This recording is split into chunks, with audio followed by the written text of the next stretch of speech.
الرحمن علم القرآن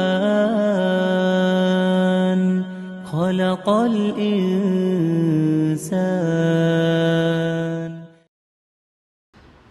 السلام علیکم ورحمۃ اللہ وبرکاتہ. حامد و مسلیا اما بعد. اعوذ باللہ من الشیطان الرجیم. بسم اللہ الرحمن الرحیم. یقول اللہ سبحانہ وتعالی ان الشیطان لکم عدوا فاتخذوه عدوا انما يدعو حزبه ليكون من اصحاب السعیر. وقال تعالی ولا تتبعوا خطوات الشیطان انه لکم عدو مبین. وقال تعالی كما اخرج ابویکم من الجنہ. وقال تعالی انما یأمرکم بالسوء والفحشاء.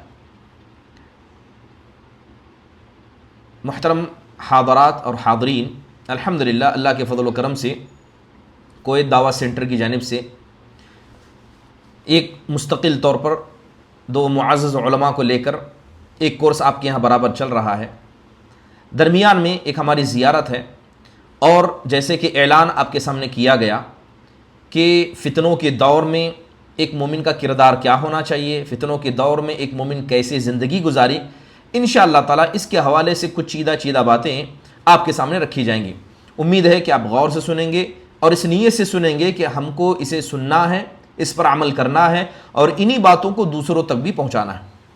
محترم حاضرین و حاضرات، بات اگر میں نے ابھی آیت کریمہ پڑھی، اللہ سبحانہ و تعالیٰ ارشاد فرماتے ہیں ان الشیطان لکم عدوا، بے شک شیطان تمہارا کھلا ہوا دشمن ہے. فاتخذوہ عدوا، تو اللہ سبحانہ و تعالیٰ کہتے ہیں کہ جب یہ تمہارا کھلا ہوا دشمن ہے تو لہذا تم اس کی دشمنی کو سمجھو اور تم بھی اس کے ساتھ دشمنی نبھاؤ. انما یدعو حزبہ لیکون من اصحاب السعیر. شیطان چاہتا کیا ہے؟ یہ اپنی لاو و لشکر کو لے کر ہمارے پاس آتا کیوں ہے؟ تاکہ اس کے لشکر کے ماتحت ہم بھی ہو جائیں، اور جس طرح یہ اور اس کا لشکر جہنمی ہے ہم بھی ان کے ساتھ ہو جائیں. ایک جگہ اللہ تعالیٰ نے فرمایا کہ وَلَا تَتَّبِعُوا خُطُوَاتِ الشَّيْطَانِ، اے ایمان والو، اے اللہ سے ڈرنے والو، تم شیطان کی خطوات کی پیروی نہ کرو. انہ لکم عدو مبین، اس لیے کہ وہ تمہارا کھلم کھلا دشمن ہے. شیطان کتنا بڑا مسلمانوں کا دشمن ہے، ایمان والوں کا دشمن کیسے ہے، اس کا ذکر خود اللہ سبحانہ و تعالیٰ نے قرآن میں کیا. بلکہ اللہ تعالیٰ کہتا ہے کما اخرج ابویکم من الجنہ. یاد کرو کہ اگر شیطان کی دشمنی تمہیں جاننا ہے تو کس طرح شیطان نے تمہارے ماں باپ کو جنت سے نکالا تھا. محترم حاضرین و حاضرات، ہم یہ جانتے ہیں کہ شیطان ازل سے لے کر ابد تک ہمیشہ انسانیت کا دشمن رہا ہے. اور حضرت آدم علیہ السلام جنہیں اللہ نے عزت بخشی، اپنے ہاتھ سے پیدا کیا، اللہ تعالیٰ نے اپنی روح میں سے پھونکا، اللہ نے اپنی مقدس جنت بطور پہلا گھر حضرت آدم کو عطا کیا، مگر شیطان نے کیا کیا؟ حضرت آدم کو اور ان کی بیوی کو بہکا دیا اور وہ اس کی پیروی میں کرنے لگے، وہ اس کی بات کو مان لیا. اس طرح شیطان وجہ بنا تقدیر کے بعد کہ حضرت آدم جنت سے نیچے اتارے گئے. محترم حاضرین، شیطان کی دشمنی یہ انسانوں کے ساتھ کیسی ہے، اس کا لیول کیا ہے، اس کا معیار کیا ہے، اس بات سے آپ سمجھ سکتے ہیں کہ جب ایک معصوم بچہ دنیا میں اپنا پہلا قدم رکھتا ہے، ماں کی پیٹ سے باہر نکلتا ہے، تو شیطان کیا کرتا ہے؟ حدیثوں میں آتا ہے کہ شیطان اس کے پاس جاتا ہے اور جا کر اسے کچوکا لگاتا ہے، اسے نوچتا ہے، یہاں تک کہ وہ معصوم بچہ جس نے ابھی اس دنیائی رنگبو میں آنکھیں کھولی ہیں وہ چیخ کر چلا کر رونے لگ جاتا ہے، وہ چلانے لگ جاتا ہے. اللہ کے نبی صلی اللہ علیہ وسلم کہتے ہیں ایسا ہی شیطان ہے، وہ کسی کو چھوڑتا نہیں، وہ ہر کسی کو اپنے لپیٹ میں لینے کی کوشش کرتا ہے. محترم حاضرین، شیطان آخر چاہتا کیا ہے؟ اللہ کہتا ہے انما یأمرکم بالسوء والفحشاء. شیطان کا اصل مقصد یہ ہے کہ وہ تمہیں فحش کی اور برے کاموں کے حکم دیتا ہے. وہ چاہتا ہے کہ تم اللہ کے نافرمان بن جاؤ، اس کے رسول کے نافرمان بن جاؤ، اور اس طرح نافرمانی میں مبتلا ہو کر تم اس کے ساتھ جہنمی ہو جاؤ. چلیے، عنوان ہے کہ فتنوں کے دور میں ایک مومن کو کیسے زندگی گزارنی چاہیے. بات اگر فتنوں کی کریں، یہ بات سمجھ لیجئے کہ جب بھی بات ہم فتنوں کی کریں یا قرآن و حدیث پر غور کریں تو قرآن و حدیث کے اندر اللہ اس کے رسول صلی اللہ علیہ وسلم نے ایک بڑا پیارا اسلوب اختیار کیا. جب حدیثوں کو پڑھتے ہیں تو ہمیں سمجھ میں آتا ہے کہ فتنوں سے اللہ کے نبی نے ڈرایا اور ایک بہترین منہج بتایا ہے فتنوں کے حوالے سے. کیسا منہج بتایا گیا؟ کبھی کبھی بتایا گیا کہ فتنہ واقع ہو جائے تو انسان کو فتنوں سے کیسے نکلنا چاہیے، حدیث کے اندر اس کی وضاحت ہے۔ کبھی بتایا گیا کہ جہاں فتنہ واقع ہو جائے اس جگہ کو چھوڑ کر راہ فرار اختیار کرو۔ کہیں بتایا گیا کہ جو آدمی فتنے میں مبتلا ہو جائے اس کا نتیجہ ہوتا کیا ہے۔ کہیں بتایا گیا کہ فتنوں سے بچنے والے کو کیا انعام ملتا ہے۔ کہیں حدیث کے اندر یہ بتایا گیا کہ یہ فتنے کتنے خطرناک ہوں گے کہ انسان کو سمجھ میں نہیں آئے گا، مگر اس فتنے میں وہ ڈبکی لگا چکا ہوگا، وہ اس کے دھوکے میں آ چکا ہوگا، اور اس کا دھوکہ جب سر چڑھ جائے گا، صبح میں مسلمان شام میں کافر، شام میں مسلمان صبح میں کافر بن جائے گا۔ بلکہ بعض حدیثوں کے اندر فتنوں کے تتابع کا ذکر کیا گیا کہ کس طرح فتنے ایک کے بعد ایک آتے رہتے ہیں اور وہ نازل ہوتے رہتے ہیں، اور یہ بھی حدیثوں کے اندر بیان کیا گیا کہ اب سے پہلے ما قبل انبیاء نے فتنوں کے مسئلے میں اپنی قوموں کو کس طرح رہا ہے۔ محترم حاضرین و حاضرات، بات اگر فتنوں کی کریں، یاد رکھیے اللہ کے نبی علیہ الصلوۃ والسلام کی بے شمار حدیثیں اس بات کی طرف ہمیں بتاتی ہیں کہ ایک مرد مومن کو چاہے وہ مرد ہو یا خواتین، کس طرح انہیں فتنوں کے ساتھ تعامل کرنا چاہیے، کس طرح ڈیل کرنا چاہیے۔ اللہ کے نبی نے ایک حدیث میں فرمایا یوشک ان یکون خیر مال المسلم غنم یتبع بها شغف الجبال ومواقع القطر یفر بدینہ من الفتن۔ اللہ کے نبی کہتے ہیں کہ قریب ہے کہ لوگوں پر ایک ایسا وقت آئے گا کہ سب سے بہترین ایک مسلمان کا مال اس کی وہ بکریاں ہوں گی جنہیں وہ پہاڑوں کی چوٹیوں سے لے کر ادھر سے ادھر جاتا جائے گا، جہاں بارش گرے گی وہاں پیڑ پودے ہوں گے، وہاں اپنی بکریوں کو لے کر وہ کیا ہے اپنے دین کو بچاتے ہوئے فتنوں سے بھاگتے ہوئے اس طرح کا تعامل کرے گا۔ اللہ کے نبی نے کہا بادروا بالاعمال فتنا كقطع الليل المظلم يصبح الرجل مؤمنا ويمسي كافرا ويمسي مؤمنا ويصبح كافرا يبيع دينه بعرض من الدنيا۔ آپ صلی اللہ علیہ وسلم کہتے ہیں کہ فتنوں کے آنے سے پہلے اعمال بھی جلدی کرو۔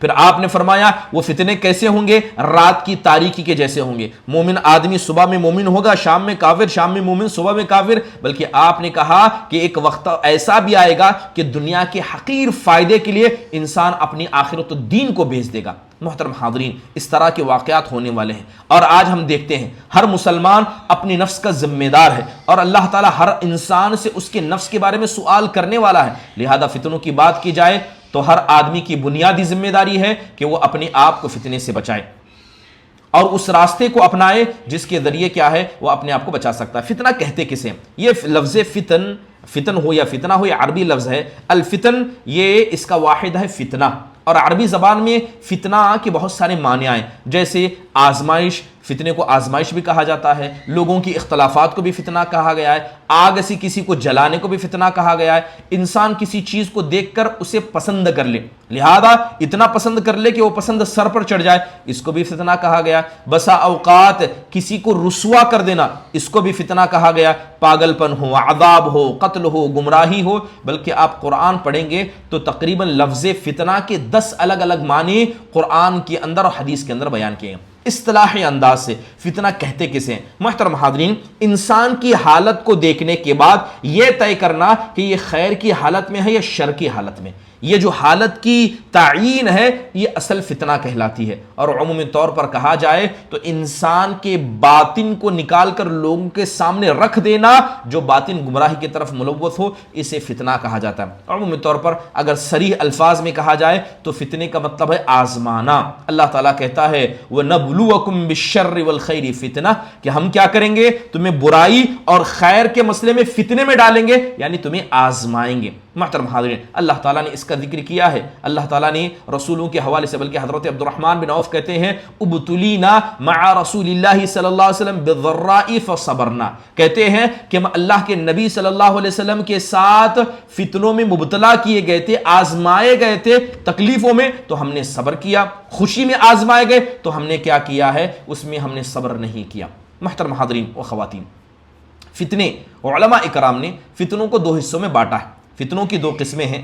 اب ان فتنوں کے حوالے سے دیکھا جائے، میں 2 چیزیں اس کے اندر بتاؤں گا۔ ایک تو فتنوں کی 2 قسمیں ہیں، ایک دونوں قسموں پر گفتگو کی جائے گی۔ اس کے بعد فتنوں کے حوالے سے ایک مسلمان کا کردار کیا ہونا چاہیے، فتنہ جب آپ کے نفس پر واقع ہو تو آپ کو کیا کرنا چاہیے، اور وہی فتنہ جب آپ لوگوں میں اس کو دیکھیں تو آپ لوگوں سے اس فتنے کو دور کرنے کے لیے کیا کریں گے۔ انشاءاللہ تعالیٰ دونوں مسئلوں پر گفتگو کی جائے۔ پہلی بات یہ ہے کہ ہر انسان داعی کی حیثیت رکھتا ہے، یعنی ہر انسان کو اسلام کو قبول کرنا ہے، اس پر عمل کرنا ہے اور دوسروں تک پہنچانا ہے، یہ بنیادی ذمہ داری ہے۔ تو ہم گفتگو کریں گے کہ ہر مسلمان جو داعی کی حیثیت رکھتا ہے، چاہے مرد ہو یا خواتین، تو سب سے پہلے وہ فتنوں کو کیسے ہینڈل کرے گا، اور جب فتنوں میں دیکھا گیا کہ سامنے والے مبتلا ہیں تو ان کو کیسے ہینڈل کرے گا، انشاءاللہ تعالی اس کے حوالے سے مختصر انداز سے ہم گفتگو کریں گے۔ چلیے پہلے بات کرتے ہیں فتنوں کی۔ علماء اکرام نے فتنوں کو دو حصوں میں تقسیم کیا ہے، یہی اصل تقسیم ہے۔ ایک ہے فتنۃ الشبہات، ایک ہے فتنۃ الشہوات،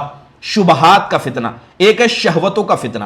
بات کرتے ہیں پہلے شہوتوں کی فتنوں کی۔ شہوت کسے کہتے ہیں؟ محترم حاضرین، شہوت کا مطلب، یہ عربی لفظ ہے شہوت ہے، اس کا مطلب ہوتا ہے خواہش، کہ انسان بہت ساری چیزوں کی خواہش رکھتا ہے، اس کے دل میں تمنا ہوتی ہے۔ جب انسان کے دل میں خواہشات ہوتی ہیں مگر یہ خواہشات اللہ اور اس کے رسول کی اطاعت کے اوپر چلی جائیں، جب یہ خواہشات اللہ اس کے رسول کی اطاعت میں آڑے آ جائیں تو یہ خواہشات غلط راستہ اختیار کر لیتے ہیں۔ پہلا سوال یہ ہے کہ جب ہم بات کرتے ہیں خواہشات کی تو اکثر خواہشات کی وجہ سے انسان گمراہی کا راستہ پکڑ لیتا ہے۔ اب سوال یہ ہے جب گمراہی اس خواہشات کی وجہ سے آتی ہے تو پھر اللہ تعالیٰ نے خواہشات پیدا ہی کیوں کی؟ کیوں ہمیں بھوک کی خواہش رکھی گئی؟ مال کی محبت ہمارے دل میں کیوں رکھی گئی؟ عورتوں کی محبت کیوں رکھی گئی؟ دنیا کے اندر بڑا بننے کی، شرف کی، عزت کی، کرسی کی لالچ کیوں رکھی گئی؟ جب یہ چیزیں ہی بری ہیں تو اللہ تعالیٰ نے اسے ہمارے اندر پیدا ہی کیوں کیا؟ اس کا بہترین جواب علامہ ابن تیمیہ رحمہ اللہ اپنی کتاب کے اندر دیتے ہیں۔ علامہ ابن تیمیہ رحمہ اللہ فرماتے ہیں ان اللہ خلق فینا الشہوات واللذات، کہتے ہیں کہ بے شک اللہ تعالیٰ نے ہمارے جسموں کے اندر خواہشات کو پیدا کیا ہے اور ان خواہشات سے لذت حاصل کرنے کا جذبہ پیدا کیا ہے۔ کس لیے پیدا کیا ہے؟ لنستعین بہ علی کمال مصالحنا، کہتے ہیں تاکہ ان خواہشات کے ذریعے ہم اپنی مصلحت میں ان خواہشات کا استعمال کر سکیں۔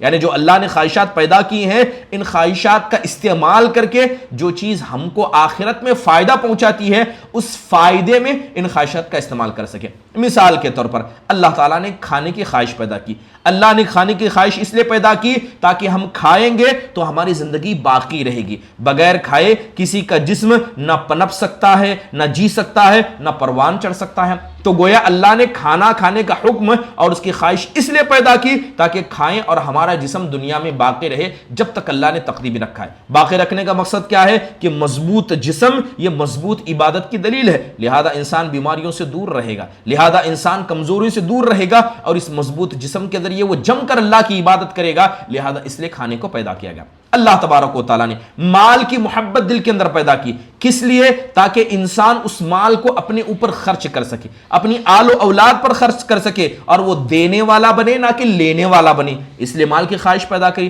مان لیجیے اگر مال کی خواہش انسان کے اندر ہوتی ہی نہ تو ہر آدمی کیا ہے؟ مال کمانے کے بجائے دوسروں سے فری میں حاصل کرنے کی کوشش کرتا، لہذا اس لیے اللہ نے پیدا کیا۔ اللہ تعالیٰ نے جسموں کی خواہش پیدا کی تاکہ ایک مرد عورت کا جسم، ایک عورت مرد کے جسم کی خواہش رکھے تاکہ اس کے ذریعے انسان اپنی نسل کی حفاظت کر سکے، اپنی نگاہ کی حفاظت کر سکے، اپنی شرمگاہ کی حفاظت کر سکے، شادی کر کے صحیح طریقے سے استعمال کر کے انسان کیا کر سکے؟ انسان کیا ہے؟ اپنے لیے نسل کو بڑھا سکے، گناہوں سے بچا سکے، اور سب سے اہم بات ثواب کا ایک اہم ذریعہ اللہ نے خواتین کو مردوں کے لیے بنایا ہے اور مردوں اور خواتین کے لیے مردوں کو بنایا ہے، لہذا یہ ثواب کا ذریعہ بھی انسان بن سکے۔ لہذا ان عظیم مقاصد کے خاطر اللہ تبارک و تعالیٰ نے ہمارے اندر خواہشات کو پیدا کیا۔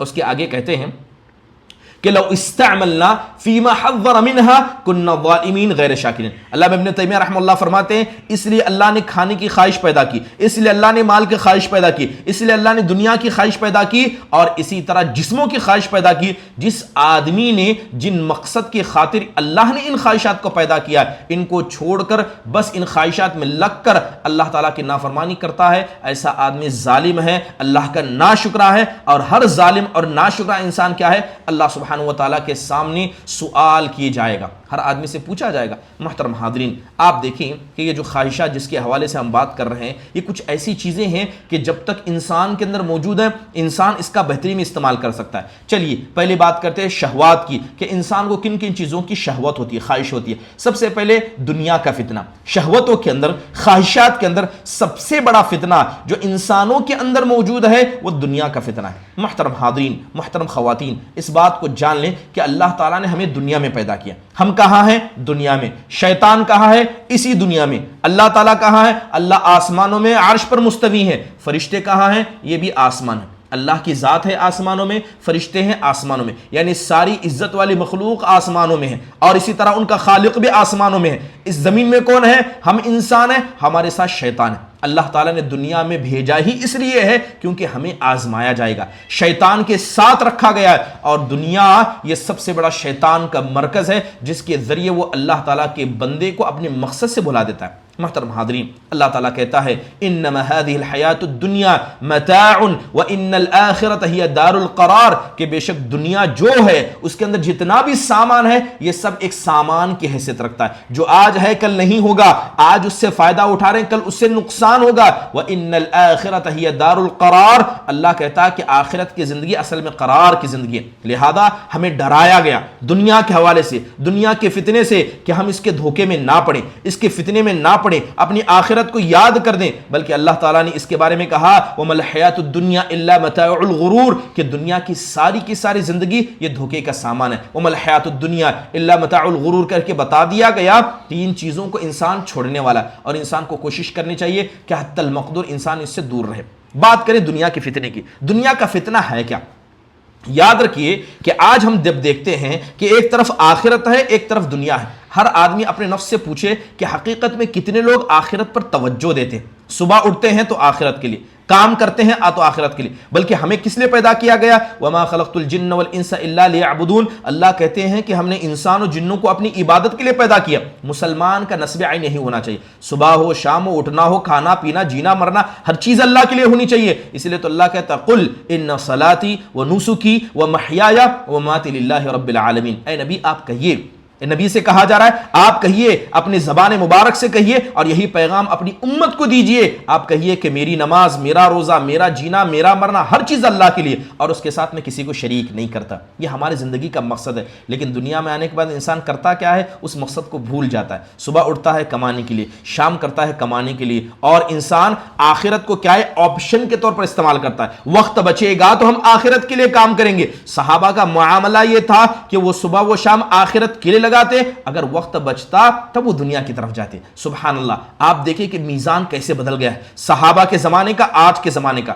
دیکھیے بات کریں اس فتنے کی. اتنا عظیم فتنہ دنیا کا ہے کہ اللہ کے نبی صلی اللہ علیہ وسلم نے اس فتنے سے اپنی امت کے لوگوں کو ڈرایا ہے. آج امت کے اندر ہم غفلت کو دیکھ سکتے ہیں کہ لوگ آخرت کو بھلا چکے ہیں اور دنیا میں ایسے ملوث ہو چکے ہیں کہ دنیا کمانے میں ہر کوئی آگے بڑھ رہا ہے. اپنی اولاد کو پڑھاتا ہے دنیا کمانے کے لیے، صبح اٹھتا ہے دنیا کمانے کے لیے، اور دنیا کے لیے جیتا مرتا روتا ہنستا گاتا سب دنیا کے لیے ہے. کتنے لوگ سچ میں آخرت کے لیے صبح اٹھتے ہیں، رات میں جلدی سوتے ہیں، اور اللہ تعالیٰ کی اطاعت والے اعمال کو کر کے حرام چیزوں سے بچنے کی کوشش کرتے ہیں. سبحان اللہ. یہ دنیا کے فتنہ کتنا بڑا ہے. اللہ کے نبی صلی اللہ علیہ وسلم نے صحیح مسلم کتاب الذکر والدعاء والتوبہ کی ایک حدیث ہے، اللہ کے نبی صلی اللہ علیہ وسلم بیان کرتے ہیں ان الدنیا حلوۃ خضرہ وان اللہ مستخلفکم فیہا فینظر کیف تعملون فاتقوا الدنیا واتقوا النساء فان اول فتنة فی بنی اسرائیل کانت فی النساء. اللہ کے نبی صلی اللہ علیہ وسلم، حضرت ابو سعید الخدری رضی اللہ عنہ کی روایت ہے، آپ کہتے ہیں کہ دنیا بڑی میٹھی ہے،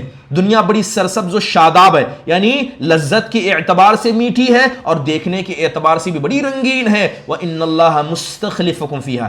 یاد رکھنا کہ اللہ تعالیٰ یہ دونوں تمہیں دے گا، اللہ اس میں تمہیں اتارے گا، اللہ تعالیٰ اس کا خلیفہ تمہیں بنائے گا. فَيَنْظُرُ كَيْفَ تَعْمَلُونَ. اللہ دیکھے گا کہ تم اس دنیا کی مٹھاس کو چکتے ہو، اس کی زیب و زینت کو دیکھتے ہو، عمل کیسے کرتے ہو. پھر آپ نے کہا فَاتَّقُوا الدُّنْيَا، دنیا سے بچنا، عورتوں سے بچنا. اس لیے بنی اسرائیل کا سب سے پہلا فتنہ عورتوں میں تھا. بڑی مشہور حدیث ہے، حضرت ابو عبیدہ بن جراح رضی اللہ عنہ کو اللہ کے نبی نے ان کو بحرین کی طرف بھیجا تھا. بحرین سے بہت سارے جزیہ کا مال لے کر پہنچے، لہذا جزیہ کا مال لے کر پہنچے تو حضرت ابو عبیدہ جیسے ہی پہنچے تو صحابہ کی بڑی جماعت عورتوں کے ساتھ، بچوں کے ساتھ، سب کو لے کر فجر کے مسجد میں حاضر ہو گئے. اب اللہ کے نبی صلی اللہ علیہ وسلم نے دیکھا کہ حضرت ابو عبیدہ کے آنے کی خبر شاید صحابہ کو پتہ چلی ہے، عورتیں، مردے، بچے سب کے سب فجر میں موجود ہیں. تو آپ نے کہا اظنکم سمعتم ان ابا عبیدہ قدم بشیء.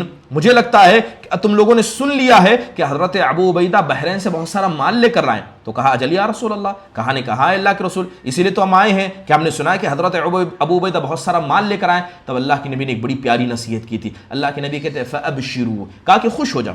کہا کہ خوش ہو جاؤ، وَأَبِلُّ مَا يَسُرُّكُمْ، اور جو امید لے کر آئے ہو وہ امید کے اعتبار سے تمہیں ملے گا اس سے بھی خوش ہو جاؤ. فواللہ، آپ نصیحت کرتے کہتے فواللہ ما الفخر اخشى علیکم ولكن اخشى ان تبسط علیکم الدنیا كما بسطت على من كان قبلكم فتنافسوها كما تنافسوها وتهلككم كما اهلكتم. اللہ کے نبی کہتے ہیں خدا کی قسم مجھے اس بات کا ڈر نہیں ہے کہ تم فقیر ہو جاؤ گے، تم قلاش ہو جاؤ گے، بلکہ مجھے ڈر تو اس بات کا ہے کہیں اللہ تعالیٰ دنیا کے دروازے تم پر اس طرح نہ کھول دے جس طرح اللہ نے اس سے پہلے امتوں پر اللہ نے دنیا کے خزانوں کے راستے کھول دیے تھے، اور تم بھی اسی طرح دنیا میں منافست کرنے لگو جس طرح اس سے پہلے والے لوگوں نے کیا تھا، اور اللہ تم کو بھی ویسے ہلاک کر دے جس طرح اس سے پہلے لوگوں کو ہلاک کیا تھا.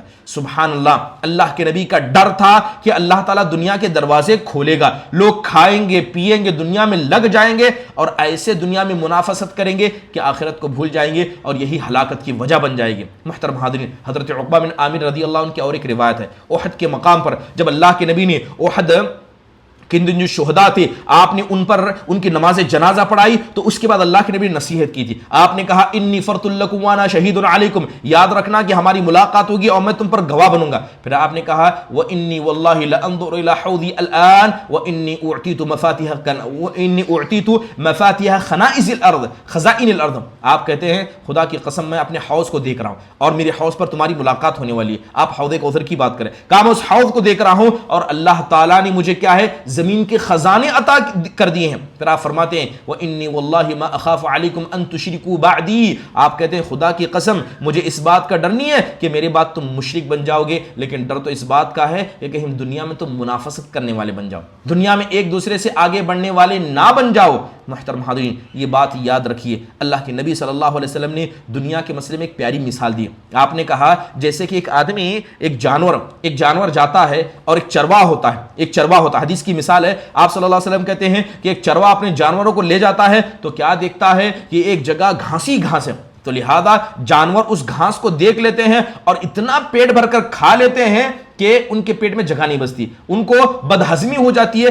باہر آ کر وہ ساری غذا کو باہر نکال کر پھینک دیتے ہیں، بس اوقات اس کی وجہ سے جانوروں کی موت بھی واقع ہو جاتی ہے. تو آپ صلی اللہ علیہ وسلم نے کہا یہ دنیا ایسی ہے، انسان اس دنیا کو کھاتا رہے گا، اس میں منافست کرتا رہے گا، اتنا منافست کرے گا کہ یہ دنیا اس کی آخرت کی موت کی وجہ بن جائے گی، یہ دنیا اس کے آخرت کے ختم ہونے کی وجہ بن جائے گی. لہذا ہر انسان کو اس پر غور کرنا چاہیے، دنیا کے مسئلے میں اتنا ملوث نہیں ہونا چاہیے. چلیے اب ہمیں کرنا کیا ہے؟ دنیا میں تو اب آپ گئے ہیں، دنیا میں تو ہم موجود ہیں، اب ہم کو کرنا کیا ہے؟ ہر بندے کو جاننا چاہیے کہ وہ دنیا کا کوئی بھی مسئلہ، چاہے آپ کا کمانا ہو، چاہے آپ کا لباس پہننا ہو، چاہے آپ کا گھر سے باہر نکل، ہر کام جو دنیا کمانے کے لیے کر رہے ہیں، اگر اس کی وجہ سے آپ اللہ کی اطاعت کو مکمل طور پر نہیں کر پا رہے، یا یوں سمجھیے کہ اپنے دنیا کی وجہ سے حرام کاموں کو انجام دے رہے ہیں، تو اسی دنیا کے فتنے کے حوالے سے اللہ کے نبی صلی اللہ علیہ وسلم نے بیان کیا تھا جب دنیا انسان کے لیے کیا بن جائے؟ ہلاکت کا ذریعہ بن جائے. چلیے اب ہمیں دنیا کے اس فتنے میں آنے کے بعد کرنا کیا چاہیے؟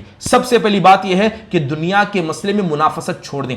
دنیا کمانے میں کسی غیر کو نہ دیکھا کریں کہ فلاں کے پاس گاڑی ہے، فلاں کے پاس بنگلہ ہے، فلاں نے اتنا کما لیا ہے، فلاں کی اولاد کیا ہے، دنیا میں اتنی کامیاب ہو چکی ہے. جب انسان دنیا کے مسئلے میں منافست کرتا ہے تو شیطان اس کی مدد کرتا ہے، اور جب شیطان اس کی مدد کرتا ہے وہ دنیا کو پا لیتا ہے. اور دنیا کے مسئلے میں منافست کرنے والا کبھی آخرت والا ہو نہیں سکتا. یا تو دنیا و آخرت، ایک چیز کو اختیار کرنا پڑے گا. کس میں آپ منافست کریں گے؟ تو سب سے پہلی چیز ہر آدمی کو چاہیے کہ دنیا کے مسئلے میں منافست کو اپنے دل سے نکال دے اگر وہ آخرت والا ہونا چاہتا ہے. محترم حاضرین، اسی لیے اللہ تعالیٰ نے قرآن میں کہا وَفِي ذَلِكَ فَلْيَتَنَافِسِ الْمُتَنَافِسُونَ. آخرت کا مسئلہ ایسا، سورہ مطففین میں اللہ کہتا ہے کہ آخرت کا مسئلہ ایسا ہے کہ انسان کو آخرت کے مسئلے میں آگے بڑھ چڑھ کر آگے جانا چاہیے. محترم حاضرین، جو آدمی دنیا میں منافست کرے گا وہ ہلاک و برباد ہو جائے گا. دنیا اس کے کو مل جائے گی لیکن آخرت برباد ہو جائے گی. اسی طرح ہمیں کرنا کیا ہے؟ ہمیں کرنا یہ ہے کہ دنیا کے مسئلے میں منافست نہ کر کے اللہ تعالیٰ پر ایمان کو مضبوط کرنا ہے. جتنا انسان کا ایمان اپنے رب پر مضبوط ہو جائے گا، جتنا وہ اللہ سے لجوء لگائے گا، اللہ کے قریب ہوگا، جتنا وہ اللہ سے قریب ہوگا اتنا ہی دنیا کی شہوت اس سے دل سے ختم ہو جائے گی. اور جتنا اس کا ایمان کمزور ہوگا اتنا نفس امارہ کا وہ غلام بن جائے گا. دنیا کی شہوت، اس کی لذت اور اس کی رعنائی میں انسان پڑ جائے گا۔ اس لیے آپ دیکھیں کہ سب سے بڑا فتنہ جو شہوات کے اعتبار سے ہے وہ اس دنیا کا ہے، اور شیطان بھی انسان کو اسی دنیا میں ملوث کر کے رکھ دیتا ہے۔ محترم حاضرین، چلیے جب اس فتنے سے بچنا ہے تو چند کام ہم کو کرنا پڑے گا۔ دنیا کے فتنے سے سب سے پہلے اپنے نفس کو بچانا ہے، یہ چیزیں اپنے نفس کو بچانے کے لیے اور دوسروں کو سمجھانے کے لیے بھی ہیں۔ دنیا کے فتنے سے بچنا ہے تو کیا کرنا پڑے گا؟ سب سے پہلی چیز جو مومن کا سب سے بڑا ہتھیار دعا ہے، دعا کا استعمال کرنا پڑے گا، اللہ تعالیٰ سے لجوء لگانا پڑے گا، اللہ سے دعا کرنا پڑے گا، اے اللہ تو اس دنیا کے فتنے سے، اس کی زیب و زینت سے تو ہمیں بتا۔ اللہ سے دعا کرنا پڑے گا، اللہم لا تجعل الدنیا اکبر ہمنا، اے اللہ ہماری زندگی کا بڑا مقصد دنیا کمانا نہ بنانا، ہمارا علم دنیا کی حد تک نہ رہ جائے۔ اللہ سے دعا کیجئے، کیونکہ دعا مومن کا سب سے بڑا ہتھیار ہے، اور جب انسان دنیا کے فتنے کے مسئلے میں اپنا سب سے بڑا ہتھیار استعمال کرتا ہے تو اللہ تعالیٰ ایسے لوگوں کو بچا لیتا ہے۔ دوسرا اہم کام ایک مومن کو دنیا کے فتنے کے حوالے سے یہ کرنا پڑے گا کہ دنیا کے فتنے سے اللہ سے پناہ مانگنی پڑے گی، اعوذ باللہ من الشیطان الرجیم کہنا پڑے گا۔ دنیا کے فتنے کو دیکھتے ہی، اس کی رعنائی کو دیکھتے ہی انسان کو کیا کرنا پڑے گا؟ انسان کو کیا ہے؟ دنیا سے پناہ مانگنے پڑے گا۔ پہلے تو دعا کرنا ہے کہ دنیا سے بچنا ہے، پھر اس سے پناہ بھی مانگنا ہے۔ خود اللہ کے نبی صلی اللہ علیہ وسلم یہی کیا کرتے تھے۔ حضرت سعد بن ابی وقاص رضی اللہ عنہ کہتے ہیں کہ کان النبی صلی اللہ علیہ وسلم یعلمنا هؤلاء الکلمات کما تعلم الکتابۃ، کہتے ہیں کہ جس طرح لکھنا پڑھنا سکھایا جاتا ہے، اللہ کے نبی یہ کلمات ہم کو سکھایا کرتے تھے۔ کیا کلمات تھے؟ اللہم انی اعوذ بک من البخل، اے اللہ میں بخیلی سے پناہ مانگتا ہوں، واعوذ بک من الجبن، اے اللہ میں بزدلی سے پناہ مانگتا ہوں، واعوذ بک ان نرد الی ارذل العمر، اے اللہ میں پناہ مانگتا ہوں کہ کھوسٹ بوڑھا مجھے بنا دیا جائے، عمر کے آخری مرحلے تک مجھے ڈھکیل دیا جائے، واعوذ بک من فتنۃ الدنیا وعذاب القبر، اے اللہ میں دنیا کے فتنے اور عذاب قبر سے پناہ مانگتا ہوں۔ محترم حاضرین، صحابی کا یہ کہنا کہ جس طرح اللہ کے نبی ہمیں لکھنا سکھاتے تھے، یعنی لکھنا پڑھنا اللہ کے نبی نے سکھایا، اس طرح اللہ کے نبی یہ دعا سکھاتے تھے۔ اسی لیے امام بخاری رحمہ اللہ نے اپنی کتاب کے اندر باب التعوذ من فتنۃ الدنیا، اور امام ترمذی نے بالکل یہی باب باندھا ہے بتانے کے لیے کہ دنیا کا فتنہ ایسا ہے کہ جب آپ اس کے لیے کوشش نہیں کریں گے بچنا تو ناممکن ہے۔ دنیا کے فتنے سے بچنا ناممکن ہے، جبکہ انسان اتنے ساری آزمائش کرے گا، اتنے سارے کام کرے گا، تب جا کر بھی کیا ہے، ہو سکتا ہے کہ وہ فتنہ اس کو لگی جائے۔ تو پہلا کام کیا کرنا؟ اللہ سے دعا کرنا ہے، اور دوسرا کام دنیا کے فتنے سے بچنے کے لیے اس سے پناہ مانگنا ہے۔ تیسرا اہم کام کرنا یہ ہے کہ ہمیں اپنی زندگی کا مقصد یاد رکھنا ہے۔ دنیا کے فتنے سے بچنا چاہتے ہیں، زندگی کا مقصد یاد رکھیے۔ صبح اٹھے تو آنکھ اس لیے کھلی کہ اللہ نے کیوں پیدا کیا، شام میں سونے سے پہلے اپنے ذہن میں رکھیے کہ اللہ نے کیوں پیدا کیا۔ اللہ تعالیٰ فرماتے ہیں، سورہ الذاریات کی بڑی معروف آیت کریمہ ہے، وما خلقت الجن والانس لیعبدون، وما خلقت الجن والانس الا لیعبدون، کہ ہم نے انسانوں کو اور جنوں کو ہماری عبادت کے لیے پیدا کیا۔ جب انسان کو اپنا مقصد یاد رہے گا تو جب بھی یہ چیزیں یعنی دنیا کا فتنہ اسے مقصد سے بھٹکائے گا، وہ اپنے مقصد پر باقی رہے گا۔ محترم حاضرین، اللہ کے نبی صلی اللہ علیہ وسلم نے ایک حدیث میں بد دعا بھی کی۔ آپ کہتے ہیں، من اصبح وہمہ الدنیا جعل اللہ فقر بین عینی وفرق علیہ شملہ ولم یأتی من الدنیا الا ما قدر له۔ اللہ کے نبی صلی اللہ علیہ وسلم فرماتے ہیں کہ جو آدمی صبح اٹھتا ہے دنیا کمانے کے لیے، دنیا کی کمائی یہ دنیا ایک فتنہ ہے، کہتے ہیں کہ جو صبح اٹھتا ہے دنیا کمانے کے لیے، اللہ تعالیٰ کیا ہے، فقر و فاقہ کو اس کے نگاہوں کے سامنے لا کر رکھ دے گا، اور اللہ تعالیٰ اس کی کوششوں کو برباد کر دے گا، اور جتنا بھی کمانا چاہے گا اتنا ہی دنیا اسے ملے گی جتنا اللہ نے اس کے تقدیر میں لکھا ہے۔ سبحان اللہ۔ اور آپ صلی اللہ علیہ وسلم کہتے ہیں کہ جو آدمی دنیا کے لیے کرتا ہے، یہ اللہ کے نبی صلی اللہ علیہ وسلم کی طرف سے وعید بھی ہے، اور یوں سمجھیے کہ اللہ کے نبی کی طرف سے بد دعا بھی ہے۔ ضروری ہے کہ دنیا کے مسئلے میں انسان کیا کرے، ہمیشہ اپنے مقصد زندگی کو یاد کرے۔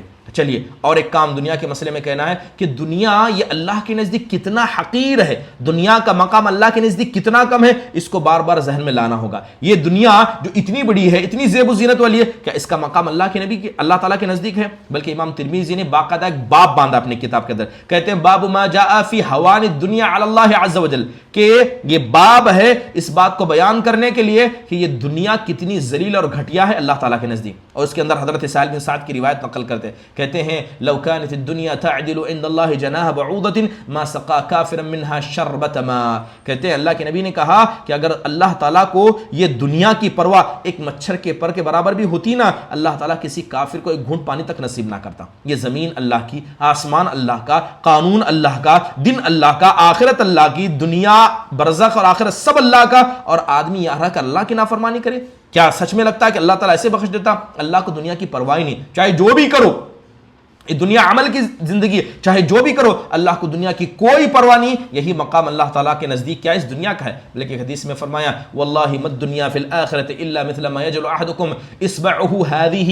اللہ کے نبی صلی اللہ علیہ وسلم نے سمندر کے یعنی پانی کے اندر انگلی ڈالا اور انگلی ڈال کر کہا کہ خدا کی قسم سمندر کے مقابلے میں یہ جو چھوٹا سا قطرہ ہے اس کا کیا مقام ہے. اللہ تعالیٰ کے نزدیک یہ دنیا تمہاری ویسا ہی مقام رکھتی ہے، بلکہ اس سے زیادہ بری بری مثالیں اللہ کے نبی نے دنیا کے بارے میں دی ہے. ایک مردار بکری تھی، اللہ کے نبی کا گزر ہوا، آپ صلی اللہ علیہ وسلم نے اس کے کان کو پکڑا اور آپ نے کہا ایکم یحب ان ھذا لہ بدرہم، کون آدمی پسند کرے گا ایک درہم میں اس کو خرید لے؟ تو صحابہ نے کہا ما نحب انہ لنا بشیء وما نصنع بہ، کہا اللہ کے نبی ہم کیوں اس مری ہوئی بکری کو چاہیں گے، ایک تو عیب دار ہے، ہم کیوں چاہیں گے؟ تب اللہ کے نبی صلی اللہ علیہ وسلم نے کہا فواللہ للدنیا اہون علی اللہ من ھذا علیکم. آپ نے کہا کہ جتنا ایک دینار کے مسئلے میں، ایک درہم کے مسئلے میں اس بکری کو خریدنے کو تم برا سمجھتے ہو، اس سے کئی زیادہ برا یہ دنیا تمہاری اللہ کے نزدیک ہے. بلکہ ایک حدیث میں حضرت ضحاک کے بارے میں آتا ہے کہ اللہ کے نبی نے ان سے پوچھا ضحاک تمہارا کھانا پینا کیا ہے؟ کہا اللہ کے نبی میں دودھ پیتا ہوں، گوشت کھاتا ہوں. کہا اس کے بعد کیا ہوتا ہے؟ کہنے لگے اللہ کے نبی کھانے کے بعد کیا ہوگا؟ فضلہ ہوگا، وہی ہوگا. تب اللہ کے نبی نے کہا کہ جس طرح وہ فضلہ تمہارے نزدیک ناپاک ہے، گندا ہے، جتنی نفرت تم اس سے کرتے ہو وہی نفرت اللہ تمہاری دنیا سے رکھتا ہے. سبحان اللہ، قربان جائیں کہ اللہ تعالیٰ اس دنیا سے اتنا نفرت کرتا ہے اور ایک آدمی اپنے آپ کو مومن کہتا ہے، مسلمان کہتا ہے اور صبح شام دنیا میں لگا ہوا ہے. کیا سچ میں وہ مومن ہے؟ یقیناً یہ دنیا فتنہ ہے. شہوات کے اندر سب سے بڑی شہوت، سب سے بڑی خواہش یہ دنیا کی ہے، اور قرآن و حدیث کے اندر بے شمار مثالیں دنیا سے بچنے کے لیے کہا گیا. محترم حاضرین، دنیا سے بچنا ہے اور ایک علاج حاصل کرنا پڑے گا، اور ایک علاج وہ یہ ہے کہ آپ غور کریں کہ اس سے پہلی امتیں جو دنیا میں آگے بڑھ گئیں، اللہ تعالیٰ نے صرف دنیا میں آگے بڑھنے، منافست کرنے کی وجہ سے انہیں کیسے ہلاک کیا، ان کے قصوں کو پڑھیے، آپ کو عبرت ملے گی، تب جا کر انسان کے نفس کو اطمینان ہوگا. اللہ تعالیٰ کہتا ہے ان الذین لا یرجون لقاءنا ورضوا بالحیاۃ الدنیا واطمأنوا بها والذین هم عن آیاتنا غافلون اولئک مأواهم النار بما كانوا یکسبون. سورہ یونس کے اندر اللہ سبحانہ و تعالیٰ ارشاد فرماتے ہیں بے شک جو لوگ ہم سے ملاقات کی امید ہی نہیں رکھتے، دنیا کی زندگی سے خوش ہو گئے ہیں، اس سے مطمئن ہیں، ایسے ہی لوگ ہماری آیتوں سے، ہماری نشانیوں سے غافل ہیں. اولئک مأواہم النار، ایسے لوگوں کا ٹھکانہ جہنم ہے، یہ جہنم ان کی کمائیوں کی وجہ سے انہیں دی جائے گی. اور اللہ کے نبی نے اسی کا ڈر جتایا تھا. آپ نے کہا تھا ولکنی اخشی ان تبسط علیکم الدنیا کما بسطت علی من کان قبلکم. آپ نے ڈر جتاتے ہوئے کہا تھا مجھے اسی دنیا کا ڈر تم پر نصیب ہوتا ہے. محترم حاضرین، دنیا سے بچنا ہے. سارے لوگ آڈیو کو اپنے آف کر لیں. دنیا سے بچنا ہے تو ایک اہم کام یہ کرنا پڑے گا کہ انسان کو کیا ہے، دنیا کمانے کا حکم تو ہے، لیکن دنیا میں لگ کر کیا انسان دنیا میں خالی محنت و مشقت نہ کرے. اللہ تعالیٰ نے دنیا کھولی ہے، اس کا حکم یہ مطلب نہیں ہے کہ انسان کیا دنیا بالکل نہ کمائے. کمائے اتنی جتنا انسان کو ضرورت ہو، جتنی اس کی آل و اولاد کو، اور یہ سمجھ کر دنیا انسان کمائے کہ یہ ایک آزمائش ہے. اور آزمائش جب ہوتی ہے، جب سامنے آگ کا انگارہ ہے، انسان کو لینا بھی ہے، آگ کا انگارہ ہے، انسان کو ہاتھ میں لینا ہے، تو انسان کیا کرتا ہے؟ احتیاط سے اسے لیتا ہے. اس احتیاط سے لیتا ہے کہیں وہ آگ کا انگارہ اس کے ہاتھ کو نہ جلا دے. ایسے ہی آپ دنیا کو لیجیے، دنیا کو لیں تو دیکھیے یہی دنیا آپ کی آخرت کو برباد تو نہیں کر رہی. یہ دنیا کی زیادہ لذت آپ کی آخرت کو، اللہ کی عبادت میں نقصان تو نہیں پہنچا رہی. دنیا لیجیے مگر اسی احتیاط کے ساتھ لیجیے جس طرح کوئی آدمی آگ کے انگارے کو اپنے ہاتھ میں احتیاط کے ساتھ لیتا ہے. اگر کوئی آدمی ایسا کرے گا یقیناً دنیا اسے نقصان نہیں پہنچا پائے گی. محترم حاضرین، فتنوں میں سے ایک عظیم فتنہ مال کا فتنہ ہے. اب تک ہم گفتگو کر رہے تھے کس کی؟ دنیا کے فتنے کی. دنیا کلی طور پر فتنہ ہے اور دنیا کے اندر اور بھی فتنے ہیں، اس کے اندر مال کا فتنہ. اب ہم نے دنیا کے حوالے سے ذکر کیا، دنیا کے اندر مال بھی ہے، دنیا کے اندر سربلندی بھی ہے کہ انسان اپنے آپ کو بڑا دکھانا چاہے اور لوگوں میں اپنے آپ کو مشہور کرنا چاہے اور چاہے کہ لوگ مجھے جانیں. فیم جسے کہتے ہیں، فیم کے لیے، شہرت کے لیے جیے مرے. دنیا کے اندر بہت سارے فتنے، انہی فتنوں میں سے ایک عظیم فتنہ جو اس امت کا سب سے بڑا فتنہ قرار دیا گیا ہے وہ مال کا فتنہ. محترم حاضرین، مال کا فتنہ کیسا ہے؟ اور جتنے بھی فتنوں کا میں ذکر کر رہا ہوں، چاہے دنیا ہو چاہے مال ہو، ان سب کا تعلق انسان کی شہوات سے. ابھی ہم شبہات کے فتنوں کی طرف نہیں آئے، ابھی ہم ذکر کر رہے ہیں شبہات کے فتنے کی طرف. یہ بات جان لیجئے کہ مال یہ انسان کے دل میں بیٹھ کر حکومت کرتا ہے. اور یہ مال بتاتا ہے کہ کس سے آپ کو محبت کرنی، کس سے نفرت کرنی ہے. یہ مال آپ کو بتاتا ہے کہ کب آپ کو عبادت کرنی ہے، کب عبادت نہیں کرنی ہے. محترم حاضرین، جو آدمی مال جمع کرنے میں لگ جائے اور دنیا کو بھول جائے، یعنی آخرت کو بھول جائے، ایسا انسان بڑا خسارے میں ہے. بلکہ آپ اس بات کو سمجھ لیجئے کہ مال کی محبت اللہ نے دل میں پہلے ہی رکھ دی ہے، پہلے دل کے اندر مال کی محبت ہے. اسی لیے تو میں نے علامہ ابن تیمیہ رحمہ اللہ کا قول شروع میں ذکر کیا کہ مال کی محبت انسان کے دل میں ہے، لیکن اللہ نے اس کی محبت کیوں رکھی ہے؟ تاکہ اس محبت کے ذریعے ہم اللہ کی عبادت میں اس کا استعمال کر سکیں. یہ اصل مقصد ہے. مقصد یہ نہیں کہ صرف دنیا دنیا کرتے رہنا، مال مال کماتے رہنا. محترم حاضرین، اللہ کہتا ہے اس فطرت کو بیان کرتے ہوئے کہتا ہے وَتُحِبُّونَ الْمَالَ حُبًّا جَمًّا، کہ تمہیں مال سے بڑی محبت ہے. یاد رکھیے محترم حاضرین اور خواتین، جب ایک آدمی مشروع طریقے سے، حلال طریقے سے مال کو کماتا ہے اور مال کو اتنی اہمیت نہیں دیتا ہے، تب بھی یہ مال اس کے لیے فتنہ ہے. اللہ کہتا ہے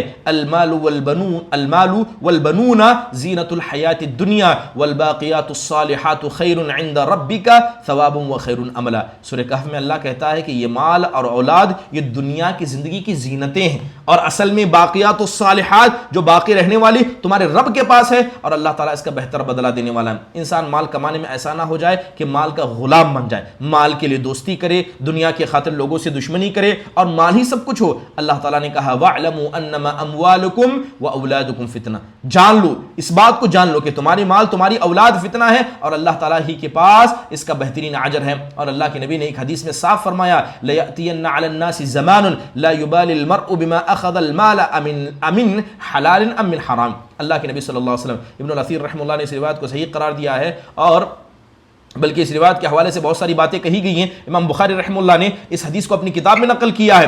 اللہ کے نبی صلی اللہ علیہ وسلم کیا کہتے ہیں؟ کتاب البیوع کے اندر یہ حدیث موجود ہے. آپ صلی اللہ علیہ وسلم کہتے ہیں کہ لوگوں پر ایک ایسا زمانہ آئے گا کہ انسان پرواہ ہی نہیں کرے گا کہ وہ مال کیسے کما رہا ہے، حلال ہے یا حرام. اور آج کہیں نہ کہیں وہ زمانہ نظر آتا ہے. لوگ مال کے پیچھے ایسے پڑ گئے ہیں کہ پہلے کما لیتے ہیں، پہلے سب کچھ کر لیتے ہیں، بعد میں آ کر علماء سے پوچھتے ہیں کہ میں نے ایسے ایسے مال کمایا تھا، حلال ہے یا حرام ہے. صحابہ کا مسئلہ تھا کرنے سے پہلے پوچھتے تھے، اور ہمارا مسئلہ ہے ہم سب کچھ کرنے کے بعد، برائیوں کو انجام دینے کے بعد، جیسے عام الفاظ میں کہا جاتا ہے کہ ایک بلی 100 چوہے کھا کر حج کو چلی. یہ حالات ہے لوگوں کے. سب برائی پہلے کر لیں گے، بعد میں علماء سے پوچھیں گے. یعنی آپ نے پہلے اپنے پیر پر کلہاڑی ماری، اب اس کا علاج تلاش کر رہے. یقیناً بڑی ہی فتنہ اور آزمائش کی بات ہے کہ ایسا کام انسان کرے. سب سے پہلے انسان کو مال کے حوالے سے کیا چاہیے؟ بچنا چاہیے. اللہ کے نبی نے کہا تعیس عبد الدینار والدرہم والقطیفۃ والخمیسہ ان اعطی رضی وان لم یعطى لم یرضى، کہ اللہ کے نبی نے کہا دینار و درہم کے بندے ہلاک و برباد ہو گئے. مال دیا جائے تو خوش ہوتے، نہ دیا جائے تو ناراض ہوتے. چلیے اس مال کے فتنے سے انسان کیسے بچے؟ سب سے پہلے ایک مسلمان، ایک مرد و خاتون جسے مال کا فتنہ، مال کی محبت دنیا میں پہلے سے موجود ہے، دل میں پہلے سے موجود ہے، لہذا مال کی محبت کو اتنا سر پر نہ چڑھنے دیجئے کہ آپ اس مال کے غلام بن جائیں، اس کے قیدی بن جائیں. لہذا مال ہی بتائے کس سے محبت کرنا، کس سے نفرت کرنا ہے. بلکہ لوگوں کی عزت آپ مال کی بنیاد پر کرنے لگ جائیں، لوگوں کا مقام مال کی بنیاد پر توڑنے لگ جائیں. اور اللہ معاف فرمائے، آپ ایک بار اپنے معاشرے میں نگاہ ڈال کر دیکھیے، لوگوں کا معیار مال بن گیا. مالداروں کی عزت کرتے ہیں، ان کی بات مانتے ہیں، لیکن غریب ہے، فقیر ہے، مسکین ہے، قلاش ہے، لوگ اس کے گھر میں رشتہ تک نہیں پسند کرتے. فرق نہیں پڑتا کہ وہ دیندار ہیں، بے دین ہیں، مال ہے تو لوگ عزت کرتے ہیں. لوگوں کی نگاہیں دنیا پرست کی نگاہیں بن چکی ہیں، اور جن لوگوں کی نگاہیں ایسی ہیں، ایسے لوگوں کو سب سے پہلے اللہ سے معافی مانگنی چاہیے اور آخرت والا بننا چاہیے، دنیا پرست نہیں بننا چاہیے. اللہ معاف فرمائے، آج یہ حالات ہم دیکھ رہے ہیں. ٹھیک ہے، تو سب سے پہلے انسان حرام طریقے سے مال کو نہ کمائے، حلال طریقے سے مال کمائے. اور مال کا کیا ہے؟ اندھا بھکت نہ بن جائے. بلکہ ایک حدیث میں اللہ کے نبی صلی اللہ علیہ وسلم نے کہا کہ ایمان اتنا کمزور ہو جائے گا کہ مال کے لیے انسان صبح کرے گا، شام کرے گا اور سارے کام کرے گا. اب ہمیں کرنا کیا؟ سب سے پہلے کیا ہے؟ مال کو اس لیے کمائیے تاکہ آپ اس مال کے ذریعے اپنی زندگی کی مقصد کو پورا کر سکیں. مال کس لیے کمائیں گے؟ تاکہ مال ہمارے پاس رہے گا، ہم کسی کو کے سامنے ہاتھ نہیں پھیلائیں گے. اس مال کے ذریعے سب سے پہلے ایک مرد آدمی اپنی ضرورتوں کو پورا کرے گا، اپنے اہل خانہ کو پورا کرے گا. اس مال کا جو اللہ کا حق ہے، اس مال کے ذریعے اللہ کے حق کو ادا کرے گا. اس مال کے ذریعے اپنے گھر والوں کے حق کو ادا کرے گا. اس مال کے ذریعے امت کے حق کو پورا کرے گا. اس نیت کو رکھ کر، اس مائنڈ سیٹ سے آپ مال کمائیے. انما الاعمال بالنیات، جب انسان اسی نیت سے مال کماتا ہے اور اللہ اسے مال بھی دیتا ہے تو اللہ تعالیٰ اس کی مدد کرتا ہے، کیونکہ اس کے پاس پہلے ہی سے نیت تھی۔ لیکن انسان مال اس لیے کمائے تاکہ میں لوگوں میں اپنا رعب جتا سکوں، لوگوں میں میرا بھی ایک مقام بن جائے، یقین جانیے جس نیتوں سے لوگ مال کماتے اسی نیت سے اللہ تعالیٰ دے بھی دیتا ہے۔ سب سے پہلے ایک مسلمان کو کرنا یہ چاہیے کہ مال کو کیا ہے، کبھی بھی اپنی دماغ میں اتنی بڑی جگہ نہیں دینا چاہیے کہ وہ انسان کیا حلال و حرام کی تمیز کر دے۔ ایک بنیادی فرق ہے، آپ دیکھیں حضرت عمر بن خطاب رضی اللہ عنہ جب یہ مسلمانوں کے خلیفہ تھے، اس وقت کی دو بڑی سلطنتیں، یعنی پوری دنیا کی دو بڑی سلطنتیں جیسے قیصر اور کسریٰ، ان دونوں کو گرا دیا گیا تھا اور سارا خزانہ حضرت عمر بن خطاب کے قدموں میں آ کر پڑا ہے۔ جیسے مثال کے طور پر مان لیا جائے کہ آج کے دور میں امریکہ ہے، رشیا ہے، چائنا ہے، ان سب کے مال کو اکٹھا کر کے کسی آدمی کے پیر میں ڈال دیا جائے، یہ جو آدمی آج ہوگا وہی شخص حضرت عمر بن خطاب اس زمانے میں تھے۔ یعنی دو بڑی سلطنتوں کو گرا دیا گیا، ان کا مال، ان کے وہ تخت جسے پہن کر وہ شان کیا ہے، شوکت دکھاتے تھے، وہ تخت پڑے۔ حضرت عمر آتے ہیں، دیکھتے ہیں اس تخت کو اپنی لکڑی سے اٹھاتے ہیں، کہتے ہیں اس کو پہن کر وہ یعنی اللہ تعالیٰ کی بندوں پر ظلم کیا کرتے تھے، کہتے ہیں پھینک دو، لہذا سب کو کیا ہے بیت المال میں جمع کیا جاتا ہے۔ اب سوال یہ ہے کہ حضرت عمر بن خطاب کے پاس اس وقت جو مال تھا، اب دنیا کے اندر کسی انسان کے پاس اتنا مال نہیں، اتنا مال حضرت عمر کے پاس تھا، لیکن پھر بھی وہ کامیاب ہو گئے، اور آج ہمارے پاس اس کا عشر عشیر یعنی 1% بھی مال نہیں ہے، لیکن یقین جانیے ہم سب نقصان میں۔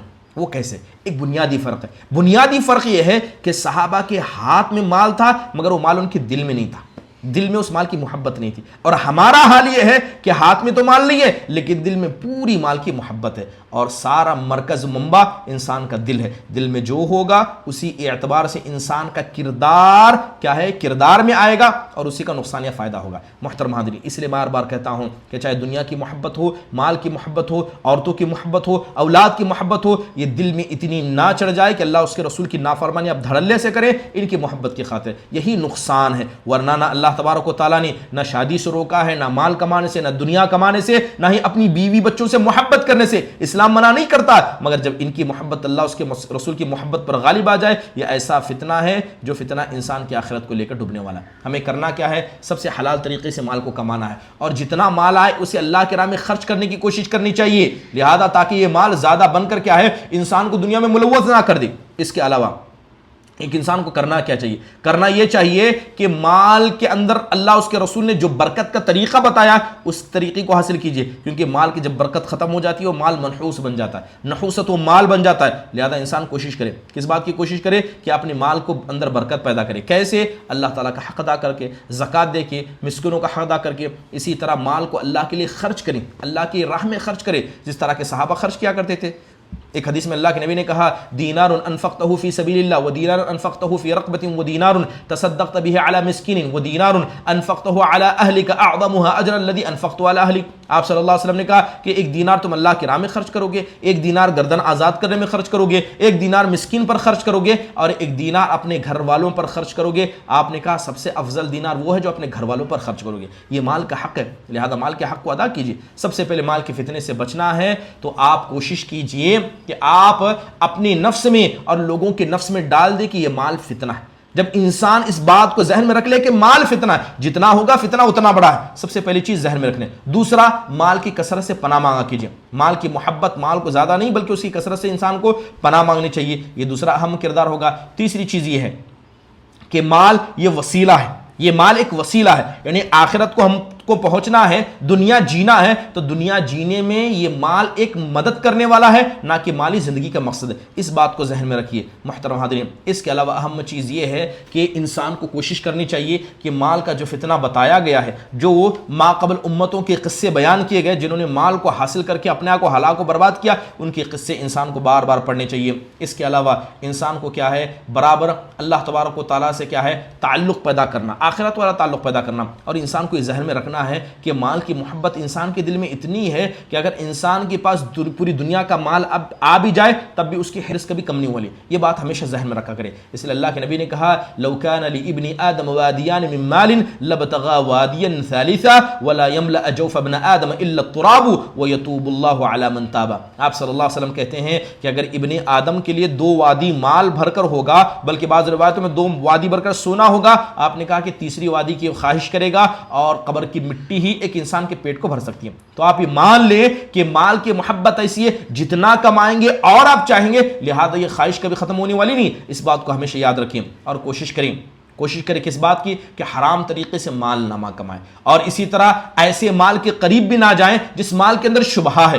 ایسا مال یا ایسا طریقہ جس طریقے کے اندر کیا ہے، شبہہ ہے، پتہ نہیں حلال ہے کہ حرام ہے، انسان ٹرائی کرنے کی کوشش کرتا ہے، ان سے بچنے کی کوشش کیجیے. اور اس کے ساتھ ساتھ یہ بات جان لیجئے، بہت سارے لوگ یہ تصور کرتے ہیں کہ مال ہم اس لیے کماتے ہیں تاکہ آرام سے ہماری زندگی گزرے. اکثر لوگوں کا تصور ہے، کیا کہتے ہیں کہ آرام اور سکون کس میں ہے؟ مال کمانے میں ہے. کیا سچ میں ایسا ہے کہ قناعت پسندی مال کمانے میں ہے؟ قناعت پسندی اس میں نہیں. قناعت پسندی یہ ہے کہ انسان کو اللہ تعالیٰ جتنا دے دے اتنے پہ راضی ہو جائے، یہ اصل قناعت پسندی ہے. اور اصل میں یہ بے نیازی ہے. آج لوگ کہتے ہیں ہم مال اس لیے کماتے ہیں تاکہ ہم لوگوں سے بے نیاز ہو جائیں، تاکہ ہم کسی کے سامنے ہاتھ نہ پھیلائیں. بے نیازی کا اسلامی مفہوم سمجھیں، بے نیازی کا وہ مفہوم نہیں جسے آپ اپنے طور پر بیان کر رہے ہیں. تو اصل بے نیازی کیا ہے کہ انسان اللہ تعالیٰ جتنا اسے دنیا دے اتنے پہ خوش ہو جائے. قد افلح من اسلم ورزق کفافا وقنعه اللہ بما آتا. اللہ کے نبی کہتے ہیں کہ وہ آدمی کامیاب ہو گیا جو اس بات کو مان لیا کہ جتنا اللہ نے اسے رزق دیا وہ اس کے لیے کافی ہے، اسی پر قانع ہو گیا، قناعت پسند بن گیا. یقین جانیے کہ ایسا آدمی دنیا میں کامیاب ہو گیا. بلکہ ایک حدیث میں آپ نے کہا لیس الغنى عن کثرة العرض ولكن الغنى غنى النفس.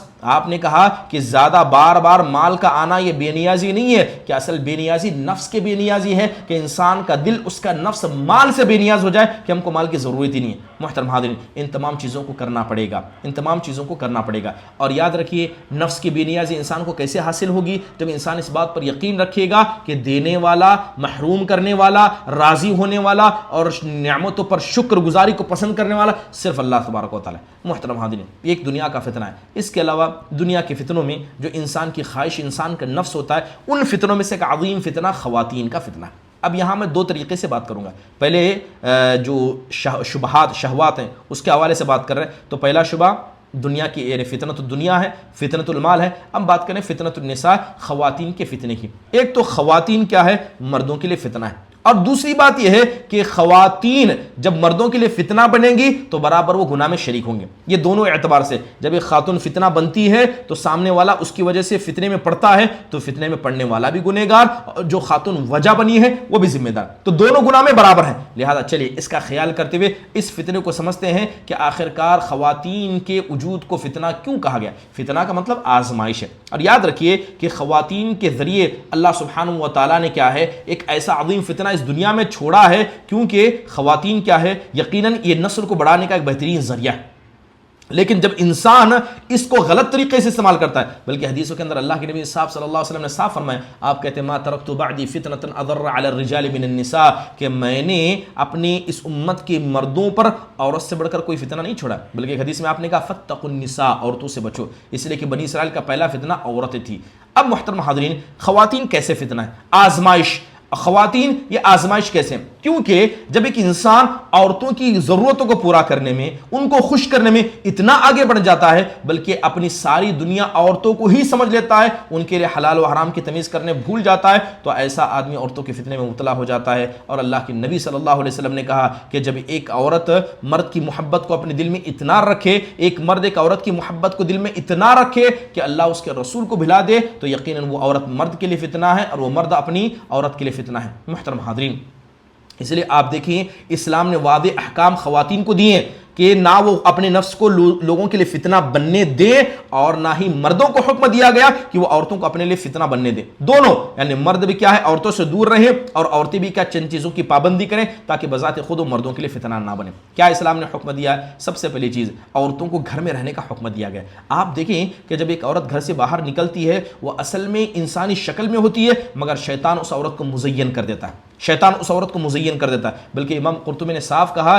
ان المرأة تقبل فی صورت شیطان، کہ جب ایک عورت گھر سے باہر نکلتی ہے تو شیطان کیا کرتا ہے، اسے دیکھ کر لوگوں کے دلوں میں وسوسے پیدا کر دیتا ہے، شہوتوں کو ابھار دیتا ہے. یہ کب ہوتا ہے؟ جب یہ عورت نکلتی ہے. اور آپ یاد کریں کس عورت کی بات کی جا رہی ہے؟ جو با پردہ نکلتی ہے، ہر اعتبار سے پردے کی پابندی کر کے نکلتی ہے. جیسے بھی گھر سے نکلے شیطان اسے فتنے میں ڈال دیتا ہے. جب یہی عورت بے پردہ نکلے، یہی عورت بے حیائی کرنے لگے، سبحان اللہ، تو یہ فتنہ کیا ہے، حد درجے بڑھ جاتا ہے، جس کی عکاسی آج معاشرے میں ہم دیکھ سکتے ہیں۔ بلکہ اللہ کے نبی نے کہا نساء کاسیات عاریات ممیلات مائلات رؤوسہن کاسنمۃ البخت المائلہ، آپ نے کہا قیامت کے قریب کچھ ایسی عورتیں ہوں گی جو کپڑا پہنی ہوں گی لیکن پھر بھی برہنہ ہوں گی، لوگوں کو مائل کرنے والی، لوگوں کی طرف مائل ہونے والی، اور اپنے سروں پر زیب و زینت کر کے بختی اونٹ کی طرح اپنے سروں کو ابھارنے والی ہوں گی۔ اللہ کے نبی صلی اللہ علیہ وسلم نے کہا ایسی عورتیں جنت میں جانا تو چھوڑیں، جنت کی خوشبو تک نہیں پائیں گے۔ آج عورتوں کی، بہت ساری عورتوں کا حال ایسی ہے، گھروں سے بے وجہ نکلنا،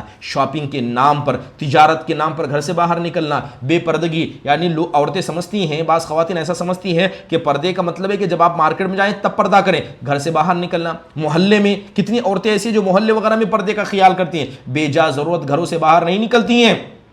اس کے علاوہ زیب و زینت کر کے نکلنا، برقع یہ نازل کیا گیا تاکہ اس برقعے کے ذریعے اپنی زینت کو چھپایا جا سکے، لیکن عورت خود برقعے کو زینت بنا لے، رنگ برنگی قسم کے برقعے پہن کر گھومے، ایک نہ دیکھنے والا بھی دیکھنے لگ جائے۔ اور خصوصی طور پر شادی بیاہ کے موقع پر بن سور کر مسجد جانا، ایک بڑا فتنہ یہ ہے کہ ہماری خواتین اپنے گھروں سے بن سور کر شادیوں میں جاتی ہیں، بن سور کر کیا گھروں سے باہر نکلتی ہیں، جو کلی طور پر حرام ہے۔ کیا جائز ہے؟ بننا سورنا شوہر کے لیے صرف گھر میں ہے، اگر گھر سے باہر نکلنا تو شوہر کے ساتھ، اور وہی بن سور کر نکلنے سے منع کیا گیا۔ آج کل حال یہ ہے کہ اسے کوئی برائی نہیں سمجھتا ہے۔ جا کر ایک مرتبہ اپنے معاشرے کا جائزہ لیجیے۔ میں مخاطب ہوں ہماری خواتین سے، کتنی ایسی خواتین ہوں گی جو کسی شادی میں بغیر میک اپ کیے گئی ہوں گی، یعنی زیادہ زیب و تن نہیں کہ ایسی معمولی انداز میں گئی گی، کوئی جانا نہیں پسند کرتا۔ جبکہ یہ بات جان لیں کہ جن شادیوں میں آپ میک اپ کر کے یا تیار ہو کر جا رہی ہیں، یہ اسلام اس بات کی اجازت نہیں دیتا۔ گھر سے آپ بن سور کر نکلے، ایک خاتون عام طور پر نکلے، شیطانوں سے فتنہ بنا دیتا ہے، بن سور کر نکلے۔ اور شادی بیاہ کے حالوں کا جو مسئلہ ہے اللہ ہی بہتر جانے۔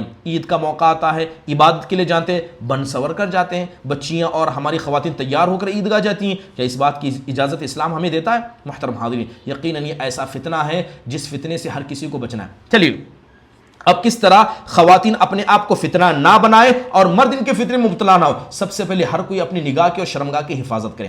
لہذا کیونکہ نگاہ کیا ہے؟ یہ ای میل ہے، زنا کا ای میل ہے، یہاں سے انسان دیکھتا ہے اور ای میل زنا کو کیا ہے پہنچ جاتا ہے۔ لہذا سب سے پہلے نگاہ کی حفاظت کرنے کا حکم دیا ہے۔ عورتیں راستے پر چلے اپنی نگاہوں کو نیچے کریں، مرد راستے پر چلے اپنی نگاہوں کی حفاظت کریں۔ اللہ تعالیٰ کہتا ہے قل للمؤمنین یغضوا من ابصارہم وقل للمؤمنات یغضضن من ابصارہن، اللہ نے کہا مردوں سے کہ آپ اپنی نگاہوں کی حفاظت کیجئے، اور عورتوں سے کہا کہ تم بھی اپنی نگاہوں کی حفاظت کریں۔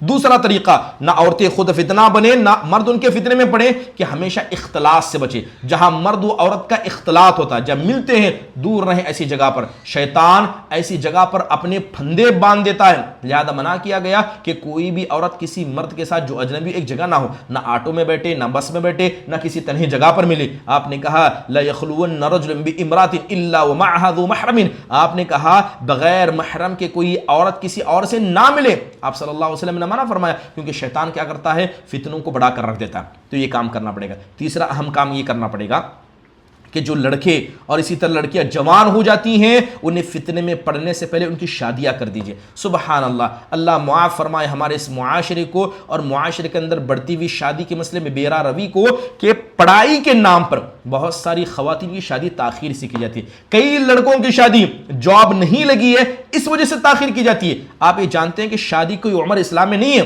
شادی کی کوئی خاص عمر نہیں ہے۔ لڑکا لڑکی بالغ ہو جائے، فتنہ بن جائے، فوراً شادی کر دینا چاہیے۔ دیندار دیکھ کے شادی کیجئے، نہیں کریں گے فتنے میں ضرور مبتلا ہوں گے۔ آج پورا معاشرہ اسی کی زد میں ہے، اسی کے زد میں ہے۔ کتنی ایسی لڑکیاں ہیں 16-17 سال میں ان کی شادی کر دی جاتی ہوگی؟ ہاں نہیں ہوتی، 20-22 سال 25 سال لڑکا پڑھ رہا ہے، لڑکی پڑھ رہی ہے، لڑکی کو بھی جاب نہیں لگا ہے۔ ساری دنیاوی بہانے لے کر جب شادی کرتے ہیں، اور حالتیں یہ ہوتی ہیں کہ ایسے نکاحیں جن کے لیے ہزاروں کروڑ خرچ کر دیے گئے، وہ نکاحیں چند دن میں ٹوٹ کر چلی جاتی ہیں۔ نہ نکاح کا مقصد پتہ ہے، کس مقصد کے لیے نکاح کیا جاتا ہے، نہ نکاح کو شرعی طریقے سے ادا کیا جاتا ہے، نہ عمروں کا خیال کیا جاتا ہے۔ یقیناً یہ فتنہ آج ہمارے معاشرے میں سر چڑھ کر ہے۔ لہذا اگر ہمیں عورتوں کو فتنہ نہیں بننا ہے، نہ مردوں کو عورتوں کے فتنے میں مبتلا ہے، تو جیسے ہی بالغ ہو جائیں شادی کر دیا کرے، اس سے ہزاروں فتنے محفوظ رہتے ہیں۔ اللہ کے نبی نے نوجوانوں سے کہا اے نوجوانوں شادی کر لیا کرو، اس سے نگاہ کی حفاظت ہوتی ہے، شرمگاہ کی حفاظت ہوتی ہے، اور جو آدمی نکاح کی طاقت نہیں رکھتا وہ روزہ رکھ لی۔ اس کے علاوہ ایک اہم مقام اس سے بچنے کے لیے ہمیں یہ کرنا پڑے گا کہ جتنے بھی طریقے سے ایک عورت اپنے جسم کو چھپا سکتی ہے، تبرج سے بچ سکتی ہے، وہ تبرج سے بچے. یعنی جتنا ہو سکتا ہے ہر خواتین اپنے آپ کو مردوں سے دور رکھے. یقیناً اسی بات کا حکم اللہ نے اپنے نبی کی بیویوں کو کہا، یا ایھا النبی قل لازواجک وبناتک ونساء المؤمنین یدنین علیہن من جلابیبہن. اللہ تعالیٰ کہتا ہے کہ نبی آپ اپنی بیویوں سے، اپنی بیٹیوں سے اور اس امت کی عورتوں سے کہیے کہ وہ اپنے سینوں پر دوپٹہ رکھیں. ہر حال میں رکھنا ہے. ایسا نہیں کہ گھر میں ہے تو سینے میں دوپٹہ نہیں ہے. آج اللہ معاف فرمائے گھروں کے حالات کیا ہیں. گھروں کے اندر جائیے، خواتین ایسا معمولی لباس پہنتی ہیں چاہے وہ لیگن کی شکل میں ہو اور دوپٹے تک نہیں رکھتی ہیں. یاد رکھیے کہ جب ایک عورت تنے تنہا ہوتی ہے تب بھی حیا کا اعلیٰ معیار ہے کہ اپنے جسم کو چھپا کر رکھے. وہ پورا جسم چھپا کر رکھے، اپنے سینے پر ہمیشہ دوپٹہ رکھے. جو عورت پردے کا خیال، اپنے جسم کی حفاظت خالی وقت میں کرتی ہے، اللہ تعالیٰ اس کی حفاظت اس وقت کرتا ہے جب بھری مجلس میں ہوتی ہے. سبحان اللہ. جب ایک عورت اپنے دوپٹے کا خیال خالی گھر میں نہ کرے، اللہ تعالیٰ سے، اس کے فرشتوں سے بھی حیا نہ کرے، یقین جانیے حیا یہ عورت کا سب سے بڑا زیور ہے.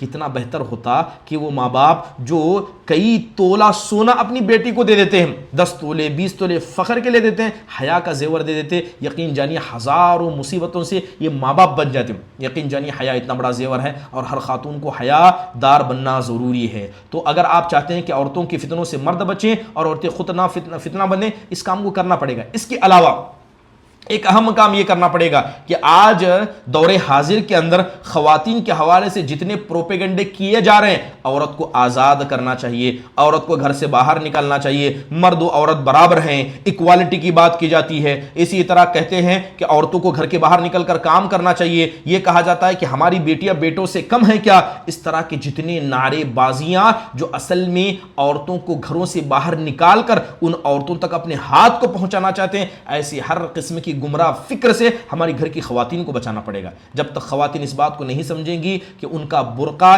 یہ اللہ اس کے رسول کی اطاعت ہے، ان کا برقع ان کی پاک دامنی کی علامت ہے، ان کا برقع ان کی حیا کی علامت ہے، اور ایک خاتون کا برقع اس کے گھر کے مردوں کی غیرت مند ہونے کی علامت ہے. جب عورتیں ان چیزوں کو اپنے ذہن میں رکھیں گی نا، یقیناً وہ ہمیشہ برقع کریں گی. جب گھر میں بھی ہوں گی، گھر سے باہر بھی نکلیں گی. اللہ معاف فرمائے، ہماری کچھ بچیوں کی حالت دیکھ کر کیا ہے، انسان اپنے دل کے آنسوؤں سے روتا ہے. گھر سے نکلتی ہیں، ماں باپ امید رکھتے ہیں کہ کالج جا رہی ہے، برقعے میں جاتی ہے، لیکن جیسے ہی گھر سے باہر گئی، حدود سے باہر گئی، وہ لڑکی بھول جاتی ہے اور برقعے کو نکال لیتی ہے. کتنی بچے ایسے نہیں کرتے ہیں؟ کیوں؟ کیونکہ برقعے کی اصل حقیقت ان کو بتائی نہیں گی.